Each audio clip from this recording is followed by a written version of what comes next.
Imagine two 32-year-olds on the exact same day, packing up their desks after being hit by the exact same round of corporate layoffs. We generally assume that the objective pain of a setback dictates the timeline of recovery. A harder hit naturally means a longer, more difficult crawl back to baseline. Fast forward 15 years. One of these former coworkers is thriving, deeply engaged in a new field, and mentoring younger staff. The other is bitter, stalled out, and views that specific layoff as the moment their potential permanently died. This diagram illustrates how standard metrics fail to map that gap. If you track their income or industry across these diverging paths, or measure the objective severity of that initial layoff, the math doesn't add up. The inputs are identical, but the outputs are worlds apart. The divergence comes down to a hidden variable, the specific psychological genre each person unconsciously assigned to the event. In these teases, the internal narrative structure predicted the long-term outcome more reliably than the objective facts of the redundancy.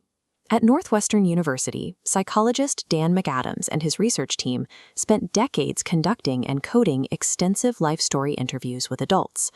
They were searching for patterns, specific ways people structured the story of their own past that reliably predicted high scores on standardized assessments of psychological well-being and generativity later in life. This flowchart maps what researchers call a contaminated sequence. Remember our bitter former coworker? They narrated a previous career success, represented by this bright growth node, purely as the setup that made my subsequent layoff, this dark setback node, feel like an inescapable loss. The other coworker applied a redemptive sequence to the exact same event. Here, the flow reverses. The dark setback node is narrated as the necessary catalyst that pushes upward into a bright growth node, a forced career change that they now deeply value. The data showed a distinct trend. Even when two people described comparably difficult events, the internal narrative structure applied to the event predicted the subject's long-term outcome, regardless of the objective severity of the event itself. Long-term well-being is rarely achieved by perfectly avoiding difficult events. It requires possessing the narrative architecture to convert those events into growth. How you process early setbacks in your 20s serves as a critical window for this architecture. The story you tell yourself during this period is not an isolated coping mechanism. It hardens into an automated mental template. Your brain learns a specific rhythm for handling adversity and begins applying it by default. This timeline tracks how that unconscious template functions in real time. Over the next decade, everyday hurdles, from painful breakups to failed projects, hit this filter and are instantly swallowed by either the redemptive or contaminated pattern you established in early adulthood. If we scroll forward to age 40, we see the results compound.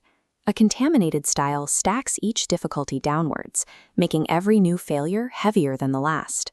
A redemptive style builds upwards, treating each hurdle as a separate step on a staircase. The storytelling habit you allow to form early on will automatically dictate how you interpret all future adversity.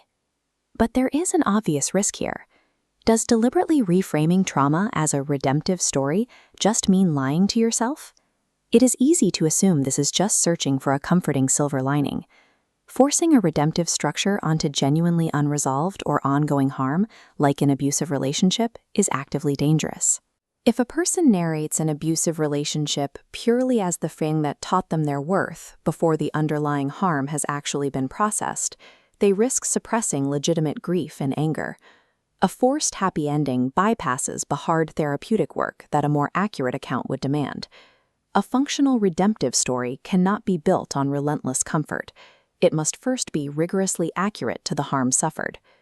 By age 40, 3 decades of compounding interpretation create an established narrative style that applies itself automatically to new difficulties. Each subsequent failure adds to an existing pile rather than standing on its own. So you can test your own baseline right now. Pick one specific, difficult event you have navigated within the last 5 years. Sit down and write out the story of that event twice. Write it once exclusively as a contaminated sequence where growth led to loss, and once as a redemptive sequence where the setback catalyzed growth. Step back and read both versions. Notice which of the two you have unconsciously been telling yourself by default. We have zero control over the objective setbacks we will face in the coming decades, but we retain ultimate editorial control over the timeline we inhabit, simply by choosing the genre of our story.